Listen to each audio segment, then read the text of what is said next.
Jadi saya akan teruskan dengan ciri-ciri menarik yang terdapat di dalam Book Creator. Ciri yang pertama ialah guru boleh merekod suara guru untuk diletakkan dalam Book Creator. Jadi, murid yang belum menguasai kemahiran membaca boleh mendengar suara guru seolah-olah guru berada di sisi murid-murid. Murid boleh mendengar arahan berulang kali selari dengan teori behaviorisme dalam teori pemerolehan bahasa. Contohnya, murid mendengar lagu Lompat Si Katak Lompat berulang-ulang kali sehingga faham.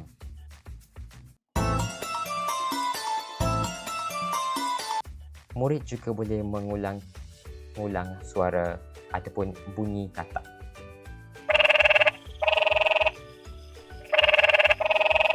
Seterusnya ialah kelebihan ataupun ciri menarik yang kedua yang terkandung di dalam Book Creator.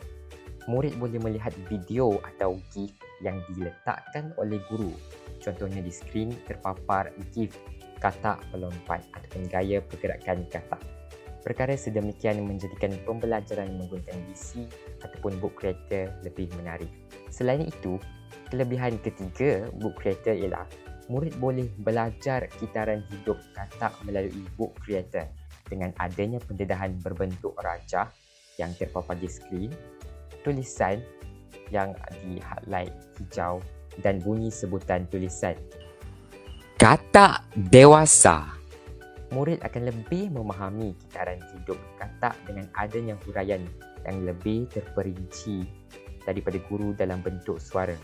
Contoh yang terpapar di skrin sekarang. Terdapat 4 huraian bagi kitaran hidup katak. Dari katak bertelur hinggalah katak menjadi katak dewasa. Selain itu, kelebihan lain ialah melalui Book Creator, murid dapat membuat latihan dan menjalankan aktiviti pengukuhan iaitu dengan menggunakan option edit pada Book Creator iaitu yang terletak di atas sebelah kanan skrin.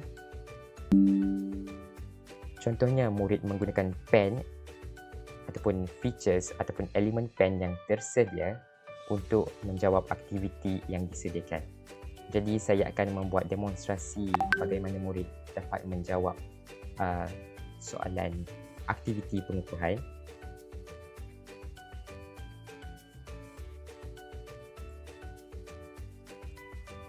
Dengan itu, murid boleh menggunakan pelbagai pen dan menjalankan aktiviti pengukuhan dengan lebih lancar.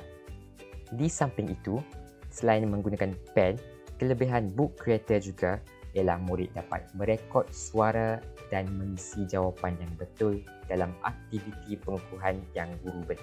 Jadi murid dikehendaki untuk merekod suara dan label suara fasa kitaran hidup katak pada gambar yang sesuai. Cara untuk merekod suara, murid hanya perlu menekan butang tambah yang terdapat di penjuru atas kanan skrin komputer riba dan menekan butang record dan merekod fasa kitaran hidup katak. Katak dewasa.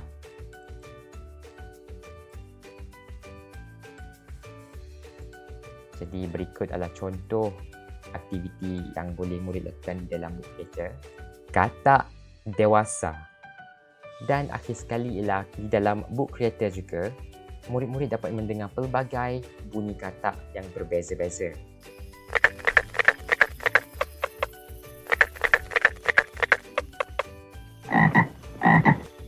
Akhirul kalam, banyak kelebihan Book Creator yang mampu melatih murid dalam pelbagai kemahiran, khususnya dalam kemahiran teknologi. Selain kelebihan yang dinyatakan tadi, terdapat banyak lagi kelebihan yang lain seperti image, kamera, text yang berada di bawah option media yang berada di bawah shapes pula dan juga di bawah more. Di bawah more terdapat animated emojis, text stickers, 3D models, Google Drive, Giphy, Bitmoji, Google Maps, Canva, Files dan juga Embed.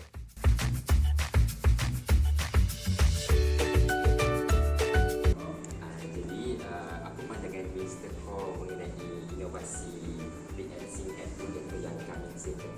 lebih bagus, nampak interesting, murid akan rasa murid akan enjoy kalau guna application ini, kerana dia ada interaksi bagi murid dengan cikgu, dan bukan sahaja cikgu yang cok, jadi ada aktiviti dan ada music, elemen music dan gambar video juga dalam